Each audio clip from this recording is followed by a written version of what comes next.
അസ്സലാമു അലൈക്കും. എല്ലാവർക്കും നമ്മുടെ പുതിയ വീഡിയോയിലേക്ക് സ്വാഗതം. അപ്പോൾ ഇന്ന് ഞാൻ വന്നിരിക്കുന്നത് റവയും പഴവും വെച്ചിട്ട് ചായയുടെ കൂടെ കഴിക്കാൻ പറ്റിയ നല്ലൊരു 4 മണി പലഹാരമായിട്ടാണ്. വളരെ എളുപ്പത്തിൽ ഉണ്ടാക്കിയെടുക്കാൻ പറ്റുന്ന നല്ല രുചിയുള്ള ഈ റെസിപ്പി നമുക്ക് പരിചയപ്പെടാം.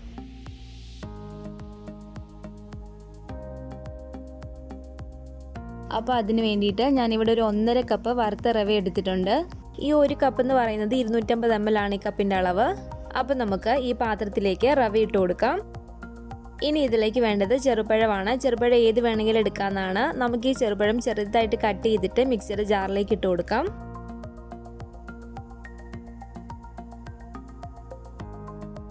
ഇതിലേക്ക് ഒരു 1/4 ടീസ്പൂൺ ചെറിയ ജീരകം കൂടെ ചേർത്ത് കൊടുക്കാം.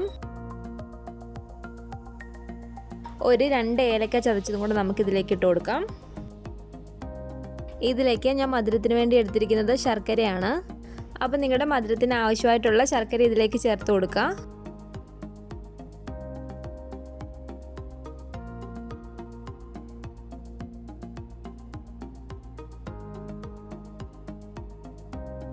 എന്നിട്ട് നമുക്ക് ഇവയെല്ലാം കൂടെ നന്നായിട്ട് മിക്സിയിലൊന്ന് അടിച്ചെടുത്തിട്ട് വരാം. അപ്പം ഞാനിതിവിടെ നന്നായിട്ട് അരച്ചെടുത്തിട്ടുണ്ട്. ഇനി നമുക്കിത് ഈ റവയിലേക്ക് ഇട്ട് കൊടുക്കാം. മധുരം ഒന്ന് ബാലൻസ് ചെയ്യാൻ വേണ്ടിയിട്ട് ഒരു നുള്ളു ഉപ്പും കൂടെ നമുക്കിതിലേക്ക് ചേർത്ത് കൊടുക്കാം. ഇനി ഇതിലേക്ക് 1 ടേബിൾ സ്പൂൺ ഡെസിക്കേറ്റഡ് കോക്കനട്ട് ചേർത്ത് കൊടുക്കാം. ഇത് ഓപ്ഷണലാണ്, നിങ്ങളുടെ കയ്യിൽ ഉണ്ടെങ്കിൽ ചേർത്ത് കൊടുത്താൽ മതി. എന്നിട്ട് ഇതെല്ലാം കൂടെ ചേർത്തിട്ട് നമുക്ക് നന്നായിട്ടൊന്ന് മിക്സ് ചെയ്തിട്ടെടുക്കാം. ഇതുപോലെ കുറച്ച് വെള്ളം തളിച്ച് കൊടുത്തിട്ട് ഇത് നമുക്ക് നന്നായിട്ടൊന്ന് കുഴച്ചെടുക്കണം.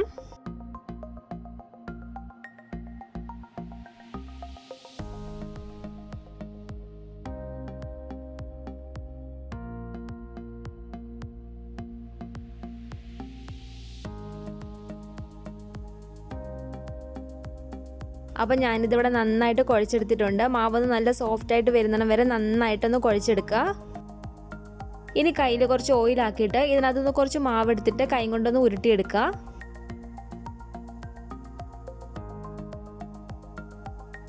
അപ്പോൾ ഇതുപോലെ ഇത് ഉരുട്ടിയെടുക്കുക. ബാക്കിയുള്ളതും കൂടെ നമുക്ക് ബോൾസ് ആക്കിയിട്ട് എടുക്കാം.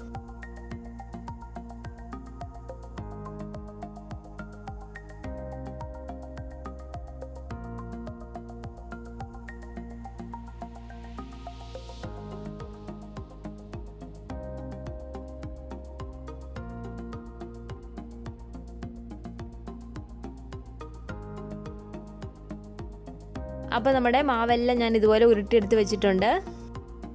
ഇനി നമുക്ക് ഇതിലേക്ക് വേണ്ടത് 1/2 കപ്പ് മൈദാമാവാണ്. ഇതിലേക്ക് നമുക്കൊരു 2 നുള്ളു മഞ്ഞൾപ്പൊടി ചേർത്ത് കൊടുക്കാം. 1 ടേബിൾ സ്പൂണ് പഞ്ചസാരയും കൂടി ഇട്ട് കൊടുക്കാം. 1 നുള്ളു ഉപ്പും കൂടെ നമുക്കിതിലേക്ക് ചേർത്ത് കൊടുക്കാം. എന്നിട്ട് നമുക്കിതിലേക്ക് കുറച്ച് വെള്ളം ചേർത്ത് കൊടുത്തിട്ട് ഇതൊന്ന് മിക്സ് ചെയ്തിട്ട് എടുക്കണം. മാവ് ഒരുപാട് ലൂസായി പോവാതെ അത്യാവശ്യം കട്ടിക്ക് തന്നെ വേണം വെള്ളം ഒഴിച്ച് ഇത് മിക്സ് ചെയ്തെടുക്കാൻ വേണ്ടിയിട്ട്.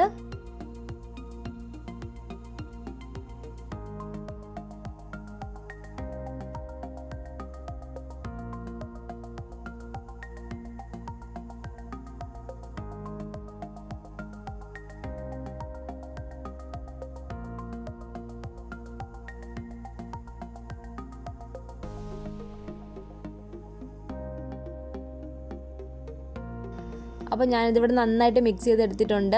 അപ്പോൾ ഇനി ഓരോ ബോൾസും ഈ മാവിൽ മുക്കി ഓയിലിലേക്ക് ഇട്ടിട്ട് ഫ്രൈ ചെയ്തെടുക്കാം. അപ്പോൾ ഓയിൽ നല്ല ചൂടായിട്ട് കിടക്കുകയാണ്. നമ്മളിത് ഇട്ട് കൊടുക്കുന്ന സമയത്ത് തീ നന്നായിട്ട് കുറച്ചിട്ടിട്ട് വേണം ഇതിട്ട് കൊടുക്കാൻ വേണ്ടിയിട്ട്. അപ്പോൾ നമുക്ക് ഈ മാവിലേക്ക് മുക്കിയിട്ട് ഓരോന്നും ഇതിലേക്ക് ഇട്ട് കൊടുക്കാം.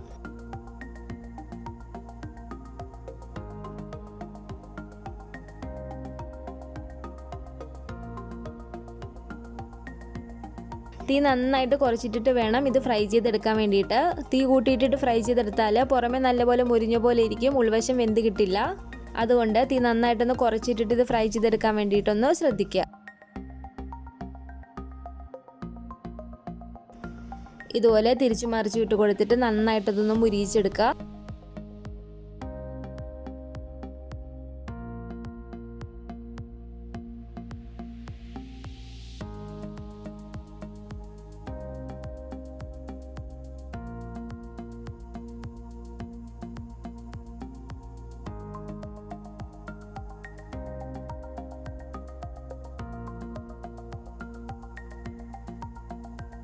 അപ്പോൾ ഇതിവിടെ റെഡി ആയിട്ടുണ്ട്. നമുക്കിതെടുത്ത് മാറ്റാം. ബാക്കിയുള്ള ബോൾസും കൂടെ നമുക്ക് ഈ മാവിലേക്ക് മുക്കിയിട്ട് ഇതുപോലെ ഫ്രൈ ചെയ്തെടുക്കാം.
അപ്പോൾ ഞാനിതിവിടെ എല്ലാം ഇതുപോലെ ഫ്രൈ ചെയ്തെടുത്തിട്ടുണ്ട്. അപ്പോൾ വളരെ എളുപ്പത്തിൽ ഉണ്ടാക്കിയെടുക്കാൻ പറ്റുന്ന ഒരു സിമ്പിൾ സ്നാക്സ് ആണിത്. എല്ലാവരും ഒന്ന് ഉണ്ടാക്കി നോക്കുക. ഉണ്ടാക്കി നോക്കിയിട്ട് നിങ്ങളുടെ അഭിപ്രായങ്ങളൊക്കെ കമൻറ്റ് ബോക്സിൽ അറിയിക്കുക.